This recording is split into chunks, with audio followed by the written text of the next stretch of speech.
Meurtre, course-poursuite, un homme en sang, le quartier du Gabu à La Rochelle en a vu de toutes les couleurs pendant le tournage du film Lady Blood.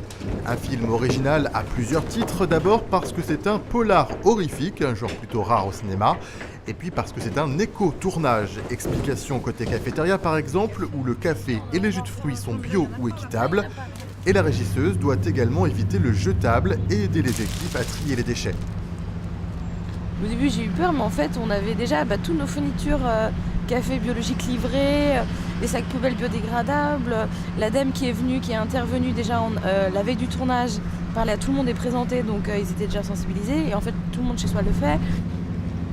Les soirs on pèse nos déchets, voir comment on a trié, et on a en gros, au lieu d'avoir en fait 6 grosses poubelles à mettre dans les ordures qui sont complètement mélangées, on en a 4 à peu près de déchets communs et 2 en recyclage, donc c'est toujours ça de recycler quoi.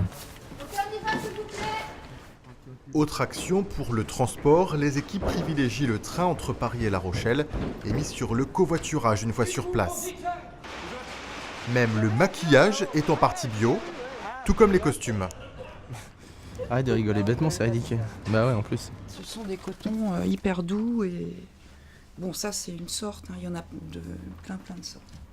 C'est surtout tout ce qui est coton près du corps, les t-shirts, les sweatshirts, les pantalons, mais assez peu encore, les chaussures assez peu encore, mais on a pris tout ce qui était possible de prendre en réalité. Et après on a étoffé avec d'autres articles.